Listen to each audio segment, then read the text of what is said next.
கொஞ்சம் இறங்கு தோழ, கொஞ்சம் இறங்கு தயவு செய்து. வெயிட் தாங்காதுப்பா, தயவு செய்து இறங்கு. வெயிட் தாங்காது, நீ முக்கியம், இறங்கு. நீ இறங்குப்பா, சொல்லுப்பா.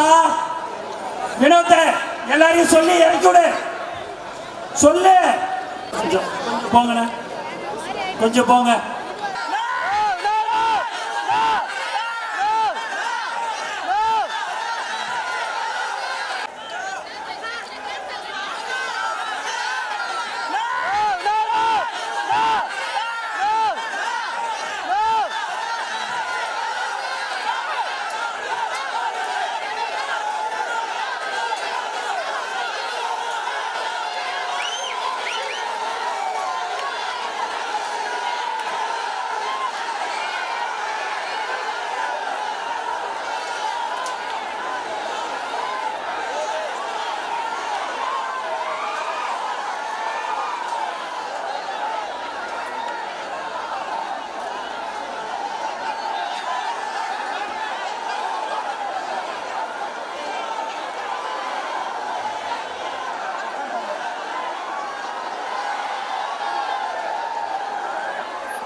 ஓகேவா?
black open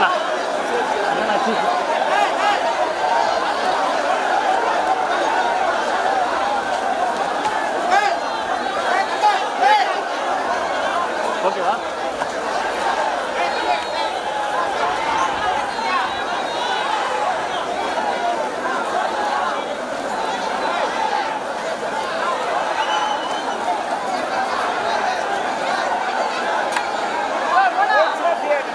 ஆமா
எல்லாருக்கும் வணக்கம்.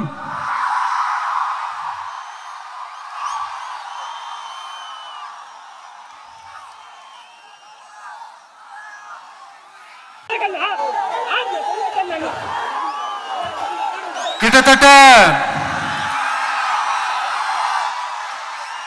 ஒரு 910 நாட்களுக்கு மேல உங்க மண்ணுக்காக போராடிட்டு இருக்கீங்க.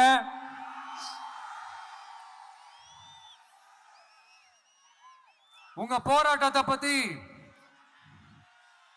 ராகுல் ஒரு பையன், சின்ன பையன் பேசுனது நான் கேட்டேன். அந்த குழந்தையோட பேச்சு மனசு ஏதோ செஞ்சிருச்சு. உடனே உங்க எல்லாரையும் பார்க்கணும்னு தோணுச்சு, உங்க எல்லாரையும் கூட பேசி ஆகணும்னு தோணுச்சு. உங்க எல்லாரும் கூட நான் நிப்பேன், தொடர்ந்து நிப்பேன் சொல்லணும்னு தோணுச்சு.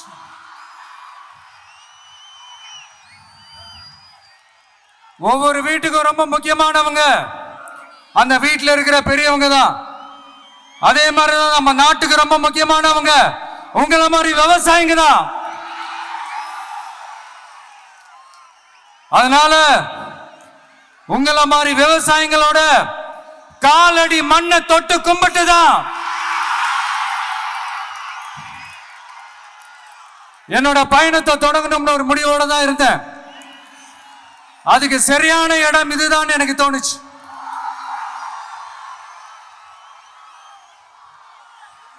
என்ன உங்க வீட்டில் இருக்கிற ஒரு மகனா என்னோட கள அரசியல் பயணம் உங்களோட ஆசீர்வாதத்தோட இங்கிருந்து தான் தொடங்குது. சரி, அதை விடுவோம். நம்மளுடைய முதல் மாநில மாநாட்டில் நம்ம கட்சியினுடைய கொள்கையை பத்திலாம் தான் எடுத்து சொன்னேன். அதுல ஒண்ணுதான் இயற்கை வள பாதுகாப்பு. சூழலியல் மற்றும் காலநிலை நெருக்கடியை எதிர்கொள்ளக்கூடிய இயற்கைக்கு ஊறு விளைவிக்காத பகுதிசார் மாநில வளர்ச்சி பரவலாக்கம். இதான் நாம் அறிவிச்ச அந்த கொள்கை. இதான் நான் இங்க சொல்றதுக்கு காரணம் ஓட்டு அரசியலுக்காக இல்ல.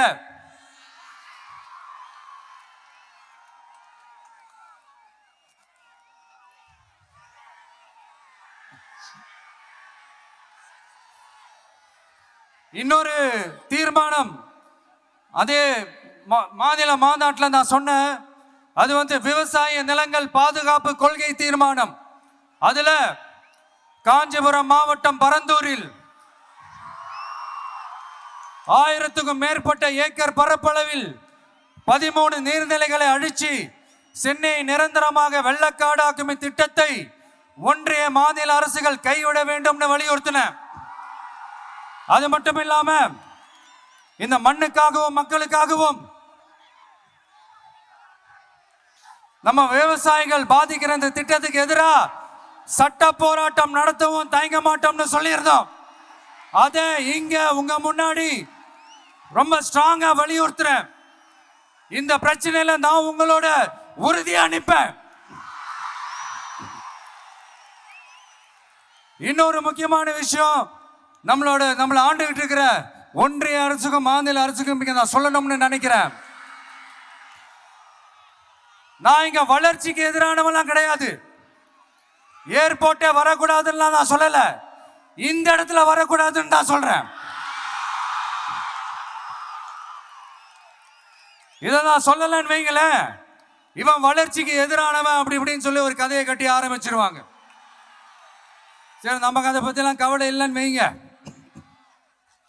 எல்லாத்துக்கும் மேல இன்னைக்கு இந்த பூமியில வாழ்ற எல்லா உயிரினங்களோட இருப்பையும் புவி வெப்பமயமாதல் பயமுறுத்திட்டு இருக்கு.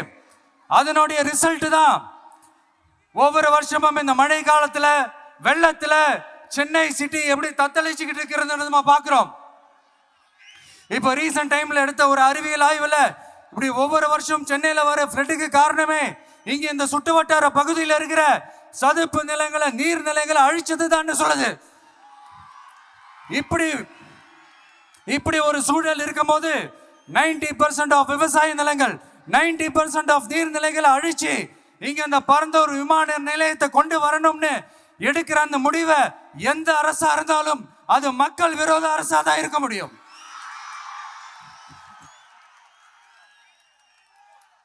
இப்ப சமீபத்தில் நம்ம அரிட்டாப்பட்டி பகுதியில் சுரங்கம் அமைக்கிறதை எதிர்த்து தமிழ்நாடு அரசு ஒரு தீர்மானம் ஒன்று கொண்டு வந்தாங்க. அதை நான் மனப்பூர்வமாக வரவேற்கிறேன். ஆனா அதே நிலைப்பாட்டை தானே இங்க நம்ம பரந்தூர் பிரச்சனையிலையும் எடுத்திருக்கணும், எடுக்கணும். எப்படி அரிட்டாப்பட்டி பகுதி மக்கள் நம்ம மக்களோ அதே மாதிரி தானே பரந்தூர் மக்களும் நம்ம மக்கள். அப்படித்தானே ஒரு அரசாங்கம் யோசிக்கணும். ஆனா அப்படி செய்யலையே. ஏன் செய்யல? ஏன்னா இந்த விமான நிலையத்தையும் தாண்டி இந்த திட்டத்தில் அவங்களுக்கு ஏதோ ஒரு லாபம் இருக்குது.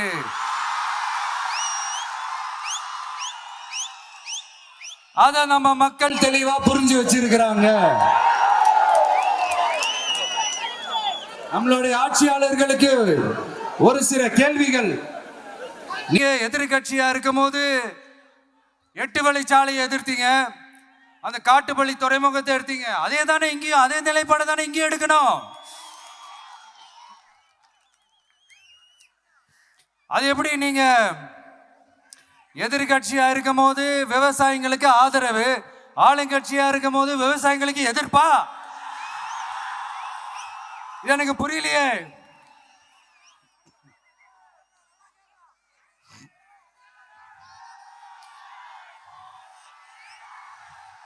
அதனால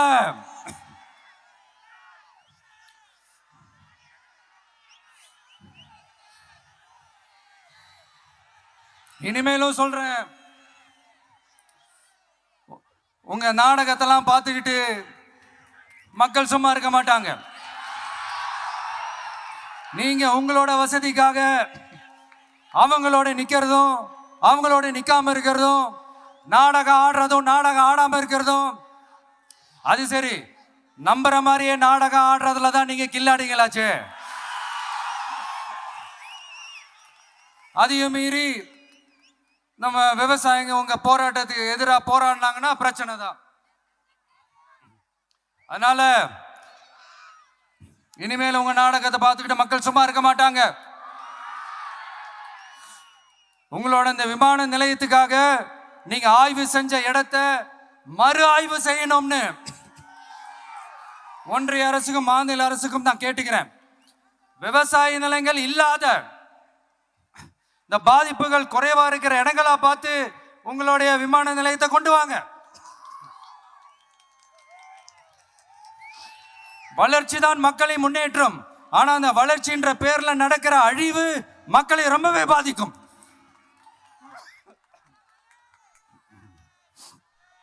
நீங்க எல்லாரும் உங்களுடைய ஊர் கிராம தேவதைகளான கொல்லமெட்டால் அம்மன் மேலையும் எல்லை அம்மன் மேலையும் ரொம்பவே நம்பிக்கை வச்சிருக்கீங்கன்றது எனக்கு தெரிஞ்சது. அந்த நம்பிக்கையை இழந்துடாதீங்க. உங்களுக்காகவும் உங்க ஊருக்காகவும் இனி உங்க வீட்டு பிள்ளையான நானும் தமிழக வெற்றி கழகத்தோட தோழர்களும் சட்டத்துக்கு உட்பட்டு எல்லா வழிகளிலும் உங்களோட உறுதி அனுப்பேன். உங்களோட ஊருக்குள்ள ஏகனாபுரம் ஊருக்குள்ள வந்து அந்த திடல்ல தான் உங்க எல்லாரையும் மீட் பண்ணணும்னு நினைச்சேன். ஆனா எனக்கு பர்மிஷன் கிடைக்கல. இங்கதான் பர்மிஷன் கொடுத்தாங்க.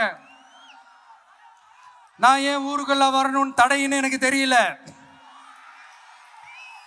இப்படிதான் கொஞ்ச நாளைக்கு முன்னாடி நம்ம புள்ளிங்க ஒரு நோட்டீஸ் கொடுத்ததுக்கு தடை விதிச்சாங்க. ஒரு துண்டு சீட்டு நம்ம புள்ளிங்க கொடுத்ததுக்கு. அது ஏன்னு எனக்கு புரியல. அதனால கான்பிடண்டா இருங்க, நல்லதே நடக்கும், வெற்றி நிச்சயம். மீண்டும் சந்திக்கும் வரை நன்றி, வணக்கம்.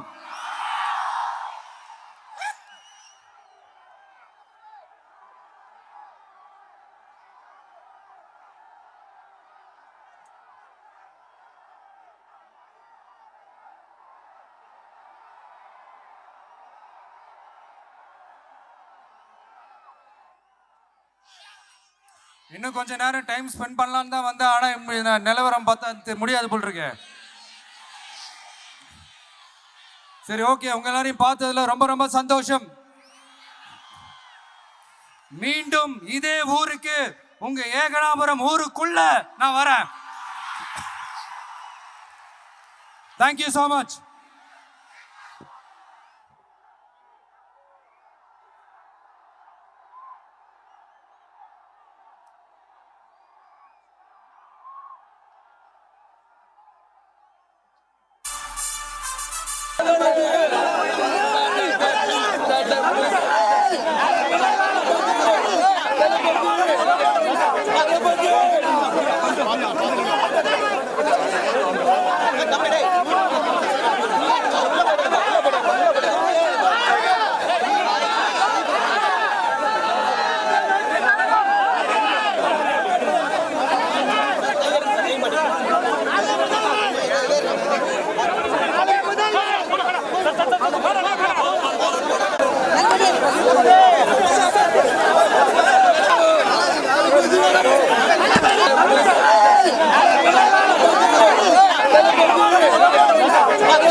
பிளாக் பேப்பர்லாம்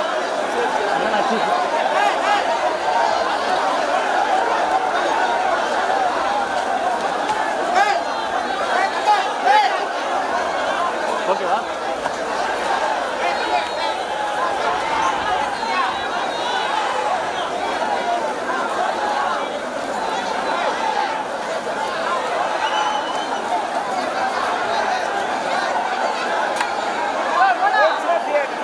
ஆமாம்